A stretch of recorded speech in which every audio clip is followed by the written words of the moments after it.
ಬೆಂಗಳೂರು ವಿಚಾರದಲ್ಲಿ ಈಗಾಗಲೇ police officers ಏನೇನು ಮಾಡಬೇಕು ಅದನ್ನೆಲ್ಲ ಮಾಡ್ತಾಯಿದ್ದಾರೆ. ನಾನೆಲ್ಲರೂ ನಿಮಗೆ ಯಾವ ಸಂದರ್ಭಕ್ಕೆ ಏನೇನು ಡೈರೆಕ್ಷನ್ಸ್ ಕೊಡಬೇಕು ಖಂಡಿತ ನಾವು ಡೈರೆಕ್ಷನ್ಸ್ ಕೊಡ್ತೀವಿ. ಇವತ್ತು ನಮ್ಮ ಐಕ್ಯತೆ ನಮ್ಮದಲ್ಲಿ ಇಟ್ಕೊಂಡು ನಾವು ಯೋಧರಿಗೆ ನಮನವನ್ನು ಸಲ್ಲಿಸೋದು, ಅವ್ರಿಗೆ ಆತ್ಮಧೈರ್ಯವನ್ನು ತುಂಬುವಂಥ ಕೆಲಸ ಇವತ್ತು ಸರ್ಕಾರವೇ ಮುಂದಾಳತ್ವವನ್ನು ವಹಿಸ್ಕೊಂಡು ಇವತ್ತು ಇದೆ.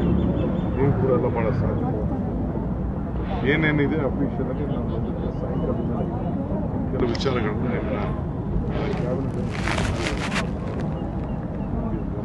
ಸರ್ ನೆಲಮಂಗಲದ ಜಿಲ್ಲಾ ಮಟ್ಟದಲ್ಲಿ ಮಾಡ್ತಾರೆ, ತಿರಂಗಯಾತ್ರೆ ಜಿಲ್ಲಾ ಮಟ್ಟಕ್ಕೂ ವಿಸ್ತರಣೆ ಮಾಡ್ತೀರಾ? ಸದ್ಯಕ್ಕೆ ರಾಜ್ಯದ ಹೆಡ್ಕ್ವಾರ್ಟರ್ ಸರ್ ನೆಲಮಂಗಲದ ಪ್ರಾಜೆಕ್ಟ್ ಹೇಳಿದ್ರಿ ಸರ್, ಅಲ್ಲಿ ರೈತರು ವಿರೋಧ ಮಾಡ್ತಿದ್ದಾರೆ. ಕೋಲಾರದಲ್ಲಿ ಶುದ್ಧ ನೀರು ಕುಡಿಲಿಲ್ಲ, ಸೊ ಇಲ್ಲಿಗೂ ಅದೇ ಮೋರಿಂಗ್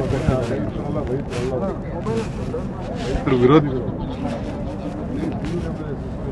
ಕ್ಲೀನ್ ಈಗ ಕೋಲಾರ ರೈತರನ್ನ ಹೋಗಿ ನೋಡಿ, ಅವರೆಲ್ಲ ವಿರೋಧ ಮಾಡಿದವ್ರಿಗೆಲ್ಲ ನಾವೆಲ್ಲ ತಲೆ ಕೆಡಿಸ್ಕೊಳ್ಳೋಕ್ಕಾಗಲ್ಲ. ನಾವು ಒಳ್ಳೆ ಕೆಲಸ ಮಾಡ್ತಾ ಇದ್ದೀವಿ. ಆ ನೀರು ಭೂಮಿ ಒಳಗಡೆ ಹೋಗ್ತದೆ, ಭೂಮಿಯಲ್ಲಿ ಫಿಲ್ಟರ್ ಆಗ್ತದೆ, ಅಂತರ್ಜಲವನ್ನು ಹೆಚ್ಚಿದೆ. ಈ ಬೆಂಗಳೂರು ನೀರೆಲ್ಲ ಎಲ್ಲಿ ಹೋಗ್ತದೆ? ಈ ನೀರು ನಾವು ಅಲ್ವಾ? ಮೂರನೇ ಹಂತದ ಟ್ರೀಟ್ಮೆಂಟ್ ಮಾಡಿ ಅಂತಾರೆ. ಟೂ ಟೈಮ್ ಆಯ್ತಪ್ಪ. ಈಗ ನೀರಿನ ಟ್ರೀಟ್ಮೆಂಟ್ ಅರ್ಕಾವತಿ ಮುಖಾಂತರ ಅರ್ಕಾವತಿಗೆ ಕನಕಪುರ ಬರ್ತಾರಲ್ವಾ, ನನ್ನ ಮನೆ ಕಾವೇರಿ ಒಳಗಡೆ ಪಕ್ಕದಲ್ಲೇ ಇದೆ. ಕನಕಪುರ ಟೌನು ಅರ್ಕಾವತಿ ಒಳಗಡೆ ರಾಮನಗರದ ಒಳಗಡೆ ಹರಿತಾ ಇದೆ. ನಮ್ಮ ಊರು, ನನ್ನ ಮನೆಯಲ್ಲಿ ನಾನು ಕುಡಿತಾ ಇರೋ ಇದೇ ನೀರು. ಇಲ್ಲ ಹೆಚ್ಚಾಗಿಲ್ವ ನಾನು